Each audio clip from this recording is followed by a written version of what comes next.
Bonjour à tous, c'est Alès de Redémonel. On se retrouve aujourd'hui pour parler d'un régiment clone devenu impérial lors de la purge Jedi. J'ai nommé la 224e division blindée.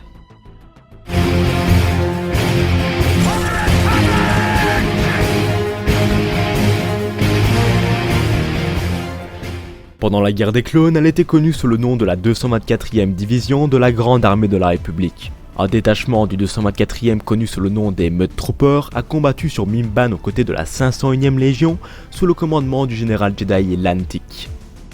Nous pouvons voir la bataille de Mimban dans le comics appelé Star Wars Age of Republic, un numéro spécial.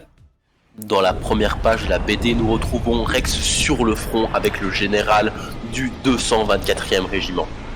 Ils sont absolument encerclés par les droïdes et tentent comme ils peuvent de sauver le sénateur Jar Jar Binks. C'est alors que dans un moment d'inattention, le général prend une balle et meurt sur le coup. C'est alors toute la 501e qui remet en question l'opération et qui va donc se replier pour mettre le sénateur en sécurité. Après cette petite bataille bien difficile, nous retrouvons Rex et le quelques de ses hommes en train de discuter d'un plan d'action. Une mission suicide doit être mise sur pied pour pouvoir sauver le sénateur Jar Jar Binks. La mission de Rex est simple. Il avance, seul, avec un de ses hommes, dans la cambrousse, dans la forêt. Il ne voit rien de ce qu'il y a devant lui.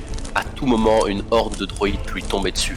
Quand soudain, 5 à 6 droïdes arrivent dans une embuscade et tirent sur le capitaine Rex. Celui-ci tombe au sol. Alors que pour le capitaine, tout semble perdu. Tout espoir est vain. Il va être abattu et tué sur le champ, alors qu'un sabre laser vient couper deux droïdes et sauver le capitaine Rex de cette situation. Qui c'est? Un Jedi? Non, le sénateur Jar Jar Binks. C'est alors qu'un petit moment de latence s'installe. Ils peuvent enfin discuter et échanger quelques mots. Jar Jar vient de sauver le capitaine Rex.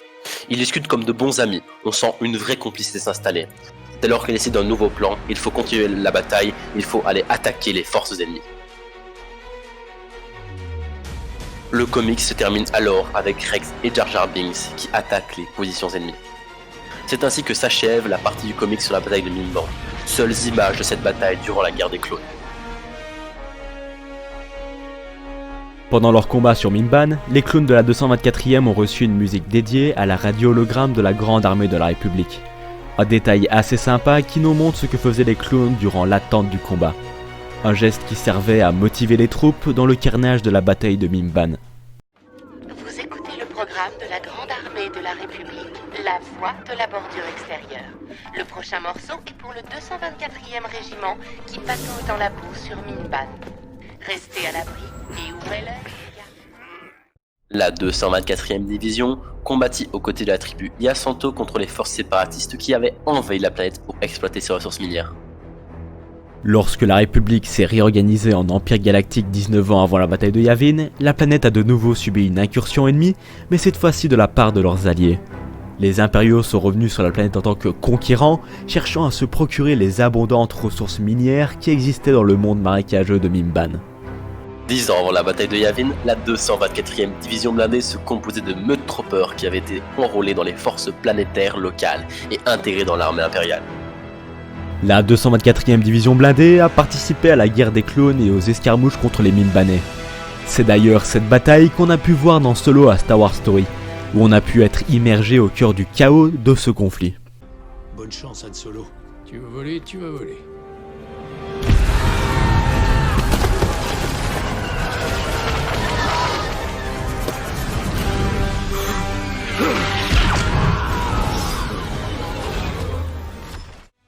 Au sein même des Mud Troopers, il existait deux divisions différentes.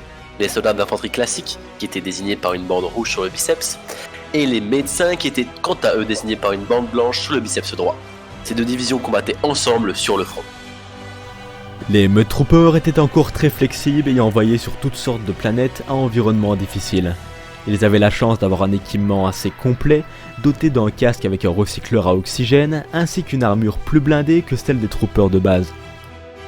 Ils portaient également une paire de lunettes afin de protéger leurs yeux de la poussière. On peut également constater qu'ils étaient largement inspirés par les soldats des tranchées de la Première Guerre mondiale, aussi bien au niveau de l'équipement qu'au niveau des tactiques de combat, avec leurs tranchées et leurs assauts. Enfin, leur armement était aussi assez conséquent. Les soldats des marais portaient des fusils de dispersion SX-21, des E-10, des E-11, des E-22, des EC-17, sans oublier les DLT-19 lourdes. Grâce à cet équipement riche et flexible, le corps des Mud Troopers pouvait être déployé dans des milieux au climat difficile. Ils avaient aussi tout un tas de blindés en tout genre afin de progresser dans le chaos des combats. Comme par exemple les Y-45 ou encore les AT-DT. Grâce à toutes ces machines de guerre, ce corps blindé a pu démontrer ses capacités sur le champ de bataille. Enfin, contre des tribus primitives, mais il ne faut pas le dire, gloire à l'Empire. Même si on a très peu d'informations sur cette unité, nous avons quand même trouvé cela intéressant de vous partager tout ce que l'on savait sur eux. En tout cas messieurs, ce fut un réel plaisir comme d'habitude, n'hésitez pas à laisser votre avis en commentaire, c'était Les Oreilles des Monels, terminé.